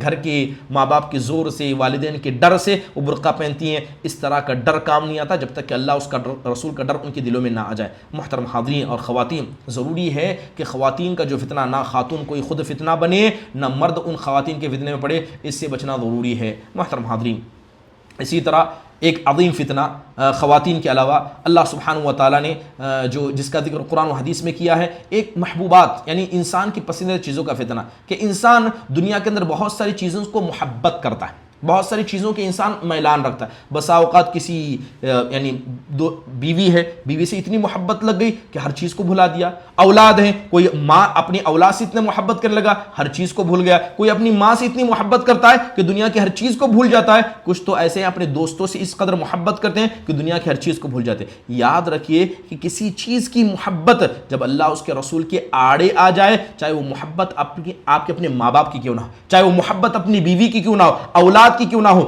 مال کی کیوں نہ ہو، جس چیز کی محبت انسان کے لیے اللہ اس کے رسول کے درمیان آ جائے، ایسی ہر محبوب چیز یہ فتنہ ہے. ہر محبوب چیز فتنہ ہے. انسان کو اپنے نفس کو اللہ اس کے رسول کے علاوہ کسی اور کو اپنے دل میں جگہ نہیں دینی چاہیے. اسی بات کا پیغام ہے. قرآن میں اللہ تعالیٰ کہتا ہے، یا ایھا الذین آمنوا ان من ازواجکم واولادکم عدو لکم، اے ایمان والو بے شک تمہاری بعض عورتیں، اولاد تمہارے لیے فتنہ ہے، فاحذروہم، ان سے ڈرو. اگر تم معاف کرو گے، اپنے نفس کی اصلاح کرو گے، بے شک اللہ تبارک و تعالیٰ کی ذات بخشنے والی اور رحم کرنے والی ہے. محترم حاضرین، انسان اولاد کے چکر میں پڑھ کر، بیویوں کے چکر میں پڑھ کر فتنہ میں اس قدر پڑ جاتا ہے کہ حلال و حرام کی تمیز بھول جاتا ہے. اولاد اور اپنی بیویوں کی ضرورتوں کو پورا کرنے میں اس قدر بڑھ جاتا ہے کہ نماز کی بے پرواہ کرتا ہے، نماز کی پرواہ نہیں کرتا. اور اس کا عکس بھی، خواتین اپنے شوہروں کی خدمت میں اتنا لگ جاتی ہیں کہ وہ نماز کی پابندی نہیں کرتی، اپنے بچوں کی تربیت میں اتنا لگ جاتی ہیں کہ روزے تک نہیں رہتی ہیں. کیا سچ میں یہ صحیح بات ہے کہ خاتون اللہ کی، یعنی خاتون کیا ہے، اپنے شوہر کی اتنی اطاعت کرے کہ اس کے لیے کیا ہے، اس کے کپڑے دھوئے. آڈیو آف کر لیں سب لوگ. شیخ مبینہ آڈیو آف کر لیں آپ. میں ایڈمن سے درخواست کرتا ہوں کہ سب کے آڈیو فورسفلی آف کر دیں. انسان جب کسی ایک چیز سے اتنی محبت کرنے لگ جائے کہ ان کے خاطر چاہے وہ کام خیر ہی کیوں کہ نہ ہو لیکن اللہ اس کے رسول کی اطاعت میں بھی چاہے, یہ درست بات نہیں ہے. خواتین کو چاہیے کہ آپ اپنے نماز کی پابندی پہلے کریں, روزوں کی پابندی کریں, اپنے شوہر کی اطاعت کریں اور اس کے ساتھ ہی دوسرے کاموں کو کریں. ایسا نہ ہو کہ شوہر بیویوں کی خدمت میں لگ کر اللہ کے نافرمان بن جائے, اولاد کی خدمت میں لگ کے اللہ کے نافرمان بن جائے, اور اسی طرح اس کا عکس بھی ہو جائے. اور اسی طرح بعض لوگ کیا ہے اپنے رشتہ داروں کی محبت میں لگ جاتے ہیں, بعض لوگ اپنے دوستوں کی محبت میں لگ جاتے ہیں, دوستوں میں لگ کر اللہ کے نافرمان بن گئے, اس کے رسول کے نافرمان بن گئے, اپنی بیوی بچوں کے حقوق کو نہ ادا کرنے والے بن گئے. جس چیز کی بھی محبت کو آپ نے دل میں جگا دی وہ محبت اللہ اس کے رسول کی محبت اور اس کی اطاعت کی آڑے آ گئی. ایسی محبت فتنہ ہے, ایسی محبت فتنہ ہے, اور ایسی محبت کیا ہے آخرت کے دن کام آنے والی نہیں ہے. اسی کو اللہ کے نبی نے فتنہ کہا. آپ ایک اللہ کے نبی صلی اللہ علیہ وسلم کی بڑی مشہور حدیث ہے, ٹھیک ہے, اس حدیث کے اندر اللہ کے نبی صلی اللہ علیہ وسلم کہتے ہیں فتنۃ الرجل فی اہلہ وولدہ وجارہ تکفرها الصلاۃ والصدقۃ والامر بالمعروف والنہی عن المنکر. اللہ کے نبی کہتے ہیں کہ مرد کے لیے فتنہ اس کے گھر والے ہیں, اس کے اولاد ہے, اس کے پڑوسی ہیں, لہذا اس فتنے سے بچنے کے لیے اس کا کفارہ نماز صدقہ ہے اور امر بالمعروف والنہی عن المنکر ہے. لہذا حدیث بتاتی ہے کہ انسان ان کی محبت میں لگ جاتا ہے. اب ہمیں کرنا کیا ہے, ان فتنوں سے تعامل کرنا سیکھ لینا چاہیے. اولاد کی محبت, اہل خانہ کی محبت, ان کے لیے کمائیں, ان کی ضرورتوں کو پورا کریں, لیکن ساتھ میں اللہ کے حق کو نہ بھولیں, ان کی صحیح تربیت کریں, اللہ کے حق کو نہ بھولیں. اسی طرح ایک خاتون اپنے شوہر کی خدمت بھی کرے, اولاد کی بھی خدمت کرے, مگر اللہ کے حق کو نہ بھولے. اس کے علاوہ دوسرا اہم مقام یہ بات یاد رکھنا چاہیے کہ انسان نوافل کا اہتمام کرے. جب انسان نوافل کا اہتمام کرتا ہے تو اللہ سے محبت زیادہ بڑھ جاتی ہے. کوئی انسان ایسا نہیں ہو سکتا کہ صرف 5 وقت نمازوں کی پابندی کر رہا ہے, فرض روزوں کی پابندی کر رہا ہے اور حج بھی عطا کر رہا ہے, زکوٰۃ بھی ادا کر رہا ہے, نوافل کو چھوڑ دے وہ اللہ کا پیارا بن جائے گا. ایسا ہو نہیں سکتا. اللہ کی محبت دل میں لانا چاہتے ہیں, نوافل کا اہتمام کریں. نوافل صدقہ ہو, نوافل نمازیں ہو, یا جو بھی چیز نفل ہے ان کو کرنے لگ جائیں, یقیناً اللہ تعالیٰ کی محبت دل میں آ جائے گی اور اللہ سبحانہ و تعالیٰ بھی آپ سے کیا ہے محبت کرنے لگ جائے گا. اور جب اللہ اس کے رسول کی محبت دل میں آ جاتی ہے تو انسان دوسری محبتوں کو کیا ہے اپنے دین پر غالب ہونے نہیں دیتا. اور ایک اہم مقام, کوشش کیجیے اگر شوہر ہے تو اپنی بیوی بچوں کو, اگر بیوی ہے تو اپنے شوہر اور بچوں کو کیا ہے اللہ کی اطاعت میں لگائیے, انہیں علم حاصل کرنے پر ابھاریے, دعوت دین پر ابھاریے, خیر کے کام کرنے پر ابھاریے, تاکہ یہ اولاد, اگر شوہر ہے تو بیوی اور بچے دین کے مسئلے میں اس کے مددگار بن جائیں, اگر عورت ہے تو اس کا شوہر اور اس کی اولاد اس کے دین کے مسئلے میں مددگار بن جائیں. اس طرح ان کا استعمال کیجیے, اپنے شوہر کو فجر میں اٹھایا کیجیے. سبحان اللہ کے نبی نے کہا کہ اللہ تعالیٰ اس عورت پر رحم فرمائے جو اپنے شوہر کو فجر میں اٹھانے سے پہلے اس کے چہرے پر چھینٹے مار کے اسے پانی سے اٹھاتی ہے. یہ کتنا عظیم اور خیر کا کام ہے. یہ کام عورتوں کو کرنا پڑے گا. مردوں کو بھی کیا ہے اپنی عورتوں سے کہنا پڑے گا کہ کھانا لیٹ پکے چل جائے گا لیکن پہلے نماز کو تم پابند بنو. عورتوں کی مدد کرنا پڑے گا. دین کے مسئلے میں عورت مرد کی مدد کرے, مرد عورت کی مدد کرے, اولاد کیا ہے ماں باپ کی مدد کریں, ماں باپ کیا اولاد کی محبت کریں. جب آپ اس محبت کو ان سمت میں جوڑ دیں گے, یقین جانیے ایک بڑا انقلاب گھر کے اندر پیدا ہو جائے گا. ایک بڑا انقلاب گھر کے اندر پیدا ہو جائے گا. وہ مال, وہ اولاد جو فتنہ تھے وہ آپ کے لیے خیر کا باعث بن جائیں گے. محترم حاضرین, اسی طرح انسان کو کرنا پڑے گا, اسی طرح انسان کو کرنا پڑے گا. اس کے علاوہ ہمیشہ موازنہ کرنا ہے. موازنہ کیا ہے کہ ایک طرف اللہ کا حق ہے, ایک طرف اس کے کیا ہے اللہ کا حق ہے اور اس کے بندوں کا حق ہے. ان دونوں حق کے درمیان موازنہ کیجیے. موازنہ کر کے کیا کیجیے. نماز کے وقت میں نماز ہے, اولاد کی خدمت کے وقت اولاد کی خدمت ہے, کمانے کے وقت کمانا ہے, اللہ کی عبادت کے وقت. ان دونوں میں جب انسان تلخبط کر لیتا ہے ایسا انسان پریشان ہو جاتا ہے. محترم حاضرین, ان سارے کاموں کو انجام دے کر انسان کیا ہے آگے بڑھ سکتا ہے. ایک عظیم فتنہ جو خواہشات کے فتنوں میں سے ہے, تقریباً میرا وقت ختم ہوتا آ رہا ہے, اس ایک اور فتنے کو ذکر کر کے انشاءاللہ تعالی بات مکمل کریں گے. اصل میں یہ تھا کہ میں فتنۃ الشبہات پر بھی نظر ڈالوں, لیکن وقت اتنا زیادہ ہو گیا کہ فتنۃ الشبہات کے حوالے سے بات نہیں آ پائی. چلیے فتنۃ الشہوات ہی ٹھیک ہے. ایک بڑا عظیم فتنہ یہ گناہوں کو حقیر سمجھنے کا فتنہ. آج یہ بڑا عام ہے کہ لوگ گناہ کو گناہ سمجھتے ہی نہیں. یقین جانیے جب آپ گناہ کو حقیر سمجھیں گے تو دل کے اندر پردہ پڑ جاتا ہے. اللہ کے نبی نے ایک حدیث میں کیا کہا کہ جب ایک بندہ گناہ کرتا ہے تو اس کے دل پر ایک نقطہ پڑ جاتا ہے, دوسرا گناہ دوسرا نقطہ, تیسرا گناہ تیسرا نقطہ, یہاں تک کہ گناہ کرتے کرتے یعنی گناہ کو اتنا حقیر سمجھتا ہے کہ اس کا دل سیاہ بن جاتا ہے. اور جب انسان کا دل سیاہ بن جائے اللہ اس دل پر مہر لگا دیتا ہے. جب مہر لگ جائے موت کو بھی دیکھیں گے انسان کو عبرت نہیں آئے گی. تو یقین جانیے ایک عظیم فتنہ جو دور حاضر کے اندر یہ ہے کہ لوگ گناہوں کو حقیر سمجھتے ہیں. اللہ کے نبی صلی اللہ علیہ وسلم نے کہا تھا ایاکم ومحقرات الذنوب فانہن یجتمعن علی الرجل حتی یہلکنہ. اللہ کے نبی کہتے ہیں کہ چھوٹے چھوٹے گناہ کو حقیر سمجھنے سے ڈرو، اس لیے کہ یہی چھوٹے چھوٹے گناہ جب زیادہ جمع ہوتے ہیں تو انسان کو ہلاک و برباد کر دیتے ہیں. ایک حدیث میں اللہ کے نبی نے کہا ایاکم ومحقرات الذنوب کقوم نزلوا فی بطن واد فجاء هذا بعود وجاء هذا بعود حتى انزجوا خبزتهم فان محقرات الذنوب حتى يؤخذ بها صاحبها تهلكها. اللہ کے نبی صلی اللہ علیہ وسلم نے کہا کہ چھوٹے چھوٹے گناہ کرنے سے بچو. ان کی مثال آپ نے دیتے ہوئے کہا جیسے ایک وادی ہے، وادی میں آگ لگا دی گئی، ہر آدمی ایک ایک لکڑی لا کر اس میں ڈال رہا ہے، تو ہوگا کیا؟ وہ آگ دھیرے دھیرے اتنی بڑھ جائے گی کہ وہ آگ انسان کو کھا دے گی، جلا دے گی، ہلاک و برباد کر دے گی. آپ صلی اللہ علیہ وسلم نے کہا ہے کہ گناہوں کو حقیر جاننے سے بچو. ایک حدیث میں اللہ کے نبی نے حضرت عائشہ رضی اللہ عنہ کو نصیحت کی. امام نسائی نے کتاب الرقاق کے اندر اس حدیث کو نقل کیا ہے. اللہ کے نبی نے نصیحت کرتے ہوئے کہا یا عائشۃ ایاکی ومحقرات الاعمال فان لها من اللہ طالبا. آپ صلی اللہ علیہ وسلم نے کہا عائشہ تم حقیر اعمال سے بچنا، یعنی وہ جو چھوٹے چھوٹے ہیں گناہ ہیں ایسے اعمال سے تم بچنا، اس لیے کہ اللہ سبحانہ و تعالیٰ کے نزدیک ان کا بھی معاملات ہے. محترم حاضرین، اب ہمیں کرنا کیا ہے جب اس طرح کی گناہ کا ہونا انسان سے سرزد؟ تو ایسا کرنا کیا ہے؟ سب سے پہلے جب بھی گناہ ہو جائے توبہ فوراً کیا کیجئے اور شیطان سے پناہ مانگا کیجئے، اور اپنے نفس پر ہر چھوٹے بڑے گناہ کا دروازہ مت کھولیے.